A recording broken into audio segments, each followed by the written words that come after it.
ያሉ ማራሎሽ ኦሮሞንን ሶጠሽ ይሁን ያሉ ማራሎሽ ኦሮሞንን ሰጦሽ ኦሮሞንን ሶጦሽ ኦሮሞንን ሶጦሽ ኦሮሞንን ሶጦሽ ኦሮሞንን ሶጦሽ ሰላም እንዴት ናችሁ? በያላችሁበት ሁሉ ነገር ሰላም ነው። አሽን አንድ ያላችሁ እሞኝላችኋለሁ። እስኪ ሁሉ ወደች ላይክ እና ሼር እያደረጋችሁ ሐሳቦቻችን ለብዙዎች ኮፍሎ ለዚህ ኮልቪ አመሰግናችኋለሁ። ሐሳቡ ሲሞቻችሁ እንደለመዳችሁት 3000 ላይክ እንድትገጩኝ በተተና አጎብዛችኋለሁ። ዛሬ ወደ ሚዛናችን ይዘላችሁ የመጣ ነው ሁለት ርዕሰ ጉዳዮች ናቸው። የአሜሪካው ፕሬዝዳንት ዶናልድ ጄ ትራምፕ ኦሮሞንን ሰጠሽ በሚያሰኝ ሁኔታ ዳላቸውና መቆመጫቸው ጉብዳ ሆኖ ተገኝቷል። ይሄም ደግሞ በመላ ዓለም በሚገኙ ሚዲያዎች በከፍተኛ ሁኔታ መነጋገሪያ ሆኗል። ሁለተኛ ርዕሰ ጉዳዮች ደግሞ 5000 ኢትዮጵያውያን ጊዜያዊ የመኖሪያ ፈቃዳቸው ተነስተው ጊዜያዊ የመቆያ ፈቃዳቸው ተነስተው ከአሜሪካ እንዲባረሩ በገንዛ ፈቃዳቸው አሜሪካ ለቀው እንዲወጡ ካልሆነ ግን አሜሪካ በግዳጅ ወይም ደግሞ በአፈሳ መልክ ዲፖርት ለማድረግ እንደተዘጋጀች ዛሬ መግለጫ ሰጥታለች። ይህ እጅግ በጣም የሚያሳዝንም ልብ የሚሰብርም ጉዳይ ነው። እንግዲህ 5000 ኢትዮጵያውያን ናቸው ከአሜሪካ እንዲባረሩ የተወሰነባቸው። ከዚህ በፊት እንግዲህ በፍርድ ቤት ተከራክረው የመቆየት እድል አግኝተው ነበር። ነገር ግን አሁን ደግሞ ሁለተኛ ዙር ሶስተኛ ዙር ይሄ ጉዳይ ተመልሶ በመምጣቱ ኢትዮጵያውያን እንዲባረሩ ተወስኗል ማለት ነው። እንግዲህ የአሜሪካው ፕሬዝዳንት ዶናልድ ጄ ትራምፕ ኦሮሞንን ሰጠሽ የተባለላቸው ምክንያት ከኋላቸው ዳላቸው አካባቢ በጣም ጉብዳ ሆኖ በመጎኘት ነው። እስቲ ይሄው ዳሊ አተም ትራምፕ ይሄው ዳላቸው ጉብዳ ሆኖ እና ይሄን ተከትሎ እንደውም እኔም ራሱ ዜናው ከሜትሮ ኒውስ ነው ያገኘሁት። ይሄው ዳላቸው ተኮምራተም ዳይፐር ነገር ነው መሰለኝ አተም ሰው ያስቆመጠው ነው። እኔ እንጃ የኢራኑ ነገር ድንጋጤ ይሁን የሰሜን ኮሪያ ድንጋጤ ይሁን የራሽያ ድንጋጤ ይሁን ምንም አልታወቀም። ሰውየው ይሄ ኦሮሞንን ሰጠሽ በሚያስየው ዳይፐር አብጣታም ዲዳለው ካላ ምን እንደዋከለ ከጎበታች እና እንደውም ሜትሮ ኒውስ የሚለው ሰውየው የጤናው ጉዳይ በጣም አሳሳቢ ደረጃ ላይ ሳይሆን አይቀርም ነው የተባለ። በእርግጥም እንደዛ ነው እየታያለው። በእርግጥም የአሜሪካው ፕሬዝዳንት ዶናልድ ጄ ትራምፕ ጤናቸው እጅግ በጣም አሳሳቢ ደረጃ ላይ የደረሰ ይመስላል። ሰውየው ጤና የለው መጀመሪያ አይምሮ ጤና የለው ቀጥሎ ደግሞ ሾርተቴም ወደታች አለው መሰለኝ የሆነ ነገር ሳይደራረብ አልቆረም። ሌላ ጊዜ እንደዚህ የለማ ዳሊዮ ሆነ መቀመጫው አጦር መጠን እያለው ነበር። አሁን ግን በጣም ወደ ላይ ተቆልሎ ኦሮሞንን ሰጠሽ የሚያሰኝ ግዝፈት ነው እያሳያለ። ይሄ ደግሞ ምናልባት ሾርተቴ ምናምን ካለው አንዳንዱ ነገሮች ሊሆን ይችላል ብዬ ገምታለሁ። በግሌ እንደዛም ነው የሚጠረጠር ያለው እና ሰውየው ጤናማ አይደለም። በነገራችን ላይ ጤናማ አይደለም። የአይምሮ ጤንነቱም ልክ አይደለም።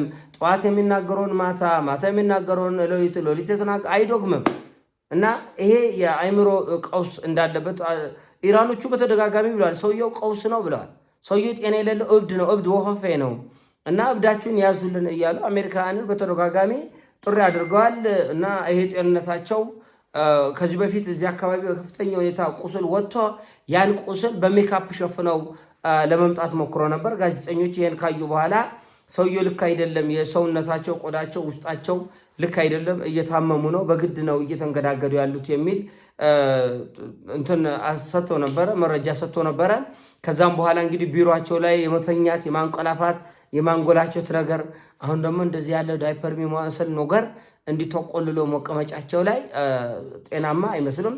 ኤኒዌይስ ይሄ የመጀመሪያ መረጃ ነው። ሁለተኛው መረጃ እና በጣም አደገኛ የሆነው ኢትዮጵያ ላይ ያነጣጠረው እርምጃ ነው። በእርግጥ ሌሎች ሀገሮች ላይም ይሄ እርምጃ ይወሰዳል። ስለዚህ 5000 ኢትዮጵያውያን ሲጨመር አሜሪካን ያመነከው ጉም የዘገነ ነው። ሰሞኑን ስላቸው የነበረ ይሄንን እንኳን ለ5000 ሰዎች ቀርቶ ለሚሊዮኖችም ደንታ የላቸውም። እነሱ የነሱን ጥቅም የነሱን ፖለቲካ ከዚህ በፊትም ያቆዩት ከህወሓት ጋር በተገናኘ ህወሓትን ሲደግፉና ሲያባብሉ ስለነበረ ህወሓትን እንዳይከፋውና አብዛኛው እዛ ከለላና ጥበቃ እንዲደረግላቸው ለጊዜው ቆይቶ የነበሩት ከዛ ጋር ግንኙነት ያላቸው ሰዎች ናቸው። አሁንም የችግር አልተፈታም። በቃ ውጡልኝ ነው፣ በቃ አልፈልግም ነው። ትናንትና እኮ ያልኩት ይሄንን ነው። ሰሜን ኮሪያን ደቡብ ኮሪያ ለሰሜን ኮሪያ አሳልፈው ሰጥተው ያን ሁሉ የመከላከያ ስርዓት ነቃቅለው እንደፈለጋቸው ብለው ሸሹ። ዩክሬንን ይሄ ሁሉ እሳት ከከተቱ በኋላ አያገባኝም እኔ የማውቀው ነገር የለም ከፈለጋችሁ ተደራደሩ ብለው ተው። ኃላፊነት አይሰማቸውም። አሁንም 5000 ኢትዮጵያውያን ለቃችሁ ውጡ ሲሉ ምንም ኃላፊነት አይሰማቸውም። እነሱ የገንዛ ጥቅማቸውን ብቻ አሜሪካ ከዚህ ግርግሩ ልታተርፍ የምትችለው $1 ካለች ያችን $1 ነው የሚፈልጉት። $1 ካለች ከእነሱ ጥቅም የማያገኙበት መስሎ ከታያቸው ማንንም ማየት አይፈልጉም።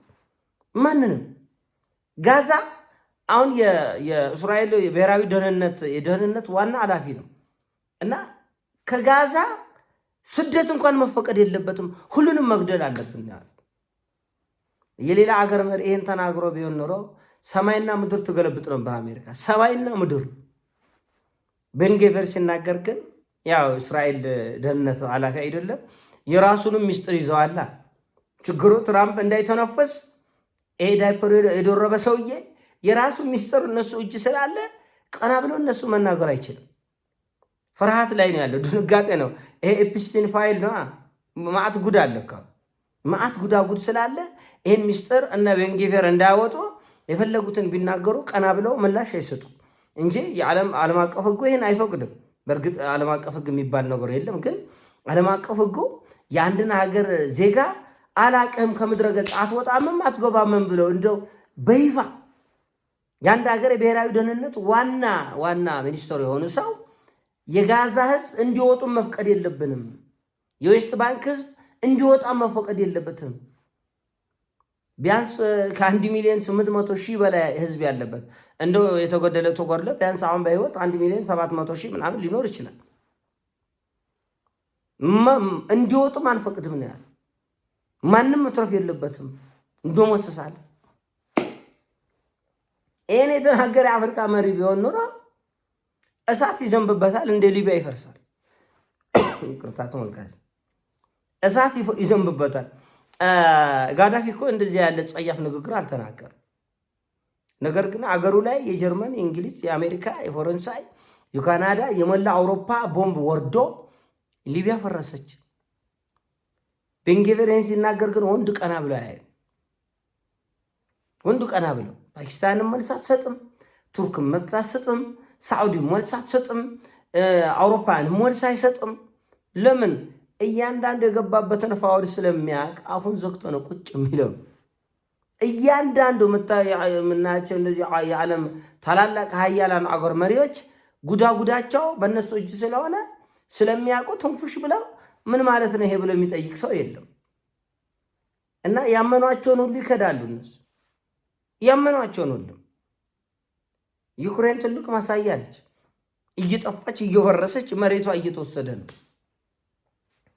ምንም እንኳን መሬቱ የራሽያ የነበረ ቢሆንም ያው ዩክሬኖቹ ጠግበው ገና የአውሮፓን መሳሪያ አምጥተን ዩክሬንን እንወድባለን እያሉ ነው። በነገራችን ላይ ፑቲን ፈረንሳይና እንግሊዝ በድብቅ ለዩክሬን የኒውክሌር ጦር መሳሪያ ለመስጠት እየሞከሩ ነው።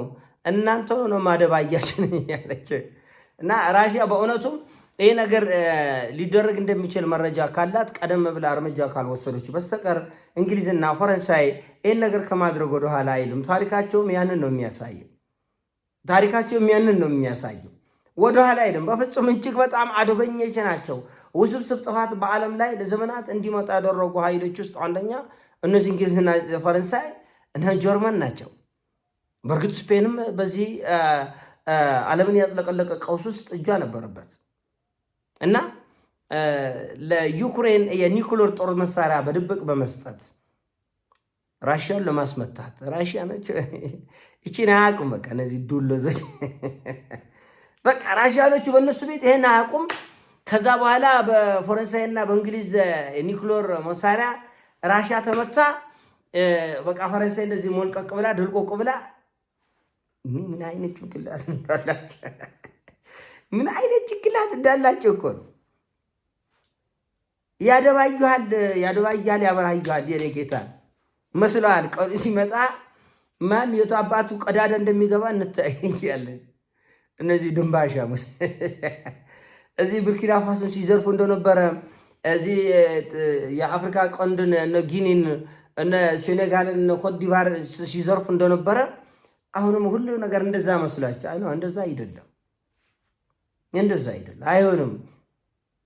አይሆንም መስላቸው ነው እንዲህ ያለ የተቃወሰ ነገር ውስጥ የገቡት። ኤኒዌይስ ይሄ ነገር ወደ አደገኛ አቅጣጫ እየሄደ ይመስላል።